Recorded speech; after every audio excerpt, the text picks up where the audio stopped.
ಆಯ್ತು ಆಯ್ತು ಇಲ್ಲ ಅದನ್ನ 2 ಸಿಂದ ಗೊತ್ತೈತೆ ನನಗೆ ಅದ್ರ ಬಗ್ಗೆ ಸಮರ್ಥ ಉತ್ತರ ಕೊಡ್ತೀವಿ ನಾವು. ಅದೇನು ದೊಡ್ಡ ವಿಷಯ ಅಲ್ಲ. ಅದು ಸ್ವಲ್ಪ ನೀವು ಅದನ್ನ ಪೂರ್ತಿ ಪ್ರಮಾಣ ಓದಿ ಅದ್ರ ಬಗ್ಗೆ ನೀವು ಮೀಡಿಯಾದ ಹೈಲೈಟ್ಸ್ ಬಗ್ಗೆ ಒಂದು ಮನವಿ ಮಾಡ್ಕೋತೀನಿ ಅಷ್ಟೇ. ಟಾರ್ಗೆಟ್ ಮಾಡ್ತಾ ಇದಾರೆ ಬಿಜೆಪಿ ನಾಯಕರು. ನಮ್ಮನ್ನೇ ಟಾರ್ಗೆಟ್ ಮಾಡೋಕೆ ಮಾಡತ್ತಿಲ್ಲ. ನಮಗೆ ಟಾರ್ಗೆಟ್ ಮಾಡಿದ್ರೆ ಒಳ್ಳೇದು ಒಪ್ಪು ಹೋರಾಟ ಯಶಸ್ವಿ ಸಿಕ್ಕದ ಅದ್ರ ಬಗ್ಗೆ ನಾವು ವಿಚಾರ ಮಾಡ್ತೀವಿ. ಅದು ಬೇರೆದು ವಿಚಾರ ಮಾಡೋದು ನಾವು. ನಿನ್ನೆ ತೇರದಾಳ ಮತ್ತು ಬೆಳಗಾವಿಯಲ್ಲಿ ನಡೆದಂಥ ಸಮಾವೇಶದಲ್ಲಿ ಸಾಕಷ್ಟು ಜನ ಸೇರಿದ್ರು. ಇದು ಬಿಜೆಪಿ ನಾಯಕರಿಗೆ ಅದು ವಿಜಯೇಂದ್ರ ಅವರಿಗೆ ಸಹಿಸ್ತಾ ಅದಕ್ಕಿಂತ ಬಿದರ್ದಲ್ಲಿ ಭಾಳ ಜನ ಕೂಡಿದ್ರು. ಇದೇನು ದೊಡ್ಡ ವಿಷಯ ಅಲ್ಲ. ಬಿದರ್ದಲ್ಲಿ ನಾವು ಮೊದಲ ಬಾರಿ ಹೋದಕ್ಕೆ ಜನ ಕೂಡಿ ನೋಡ್ರಿ ನಮಗೆ ಶಾಕ್ ಆಯಿತು.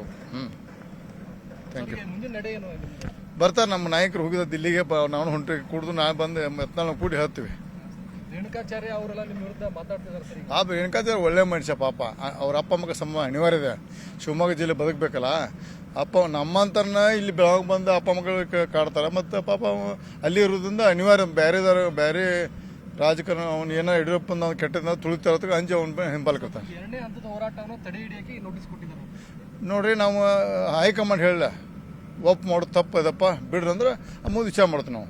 ನಮ್ಮದು ಹೈಕಮಾಂಡ್ದಾಗ ನಾವು ಒಳ್ಳೆ ಉದ್ದೇಶ ಆಗ್ತದೆ ಗಪ್ ಕೂತು ನಮಗೇನು ಅವರು ಸಪೋರ್ಟ್ ಮಾಡೋದು ವಿಚಾರ ಮಾಡಿಲ್ಲ. ನಮ್ಮ ಫೇವರ್ ಅಂತಂದ್ರೆ ಅವರು ಏನು ಸಂಭವ ನಾವು ಒಳ್ಳೆ ಉದ್ದೇಶಕ್ಕೆ ಮಾಡೋದು. ಯಾಕಂದ್ರೆ ಇದನ್ನ ಅಧ್ಯಕ್ಷ ಮೊದಲೇ ಮಾಡಿದ್ರೆ ನಾವು ಯಾಕೆ ಮಾಡ್ತಿದ್ವು. ಬೆಂಗಳೂರು ಕೂತು ಪ್ರೆಸ್ ಮೀಟ್ ಮಾಡೋದು ಮನ್ಯಾಗ ಮಕ್ಕೋದು. 2 ಸಲ ಹೋರಾಟಕ್ಕೆ ಕರೆ ಕೊಟ್ಟ ವಿಜೇಂದ್ರ. 2 ಸಲ ಇಲ್ಲ. 2 ಸಲ ಕರೆ ಕೊಟ್ಟಾಗ ಬರೀ ಹೇಳೋದು ದಿಲ್ಲಿ ಹೋದ್ನು ಅಥವಾ ಶಿವಮೊಗ್ಗ ಹೋಗೋದು ಕೂತ್ಬಿಟ್ಟು ಅದಕ್ಕೆ ಅವಂಗೆ ಭಾಳ ಚೈಲ್ಡಿಶ್ ಅದ ಹುಡುಗನ ವಯಸ್ಸು ಕಡಿಮೆ ಐತೆ. ಅದಕ್ಕಿನ್ನೂ ಸೀನಿಯಾರಿಟಿ ಇಲ್ಲ. Thank you. ಎತ್ತಾಳ ವಿರುದ್ಧ ಅಂದ್ರೆ ಬ್ಲಾಕ್ ಮೇಲ್ ಮಾಡಿದ್ರು ಹೆದರಿಲ್ಲ ಅಂತ ಯಾರು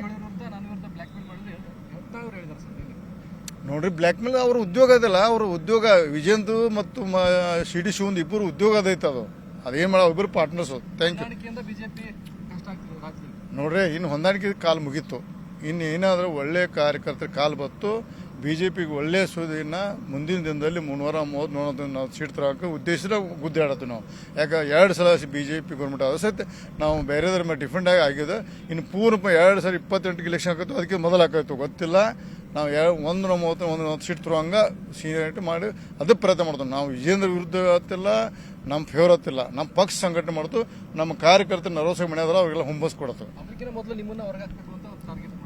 ಇಲ್ಲ ಹಾಕ್ಬೇಕಲ್ಲ ನಾವು. ಈಗ ಹೆಂಗೆ ನೋಡ್ರಿ ಒಂದು ಉದಾಹರಣೆ ನಮ್ಮ ಮಾಲಿಗೆ ಗುತ್ತಿದಾರ ಗುಲ್ಬರ್ಗದಲ್ಲಿ. ಅವ್ನು ತೊಗೊಂಡು ಬಿಟ್ಟು ಹೋಗೋದು ಅವ್ನು ತೊಗೊಂಡ್ಬೇಕತ್ಲೆ. ಅವನಿಂದ ಏನೂ ಉಪಯೋಗ ಇಲ್ಲ. ನಿತಿನ್ ಗುರಿದ್ದಾರೆ ಅಂತ ಮಾಲಿಗೆ ಗುತ್ತಿದ ದೊಡ್ಡ ನಾಯಕ ಹಿಂದುಳಿದ ಜನಾಂಗದ ವಿಜೇಂದ್ರ ಏನಿದೆ ಹಂಗೆ ನನಗೆ ಭಾಳ ಹುಮಿಲೇಷನ್ ಮಾಡಿ ನಡು ನಾನೇ ಬಿಟ್ಟು ಹೋಗೋದು. ನಾ ಬಿಡಂಗೆ ಇಲ್ಲೇ BJP ಪಾರ್ಟಿ ಇಲ್ಲೇ ಕಟ್ತು ನಾವು. Thank you. ನಾ ಪಾರ್ಟಿ ಕಟ್ತು ಹೆದರಿದ ಪಾರ್ಟಿ ಕಟ್ತು. ಕನ್ನಡಿಗರ ಮೆಚ್ಚಿನ ನಿಮ್ಮ ನ್ಯೂಸ್ 18 ಕನ್ನಡ ಈಗ ವಾಟ್ಸ್ಆಪ್ನಲ್ಲಿಯೂ ಲಭ್ಯ. ಕರ್ನಾಟಕ ಮತ್ತು ದೇಶ ವಿದೇಶದ 360 ಡಿಗ್ರಿ ಸುದ್ದಿ ವಿವರವನ್ನ ನೀವು ನಿಮ್ಮ ಕೈ ಬೆರಳುಗಳಲ್ಲಿಯೇ ಪಡೆಯೋದಿಕ್ಕೆ ಈ QR ಕೋಡ್ ಅನ್ನ ಸ್ಕ್ಯಾನ್ ಮಾಡಿ.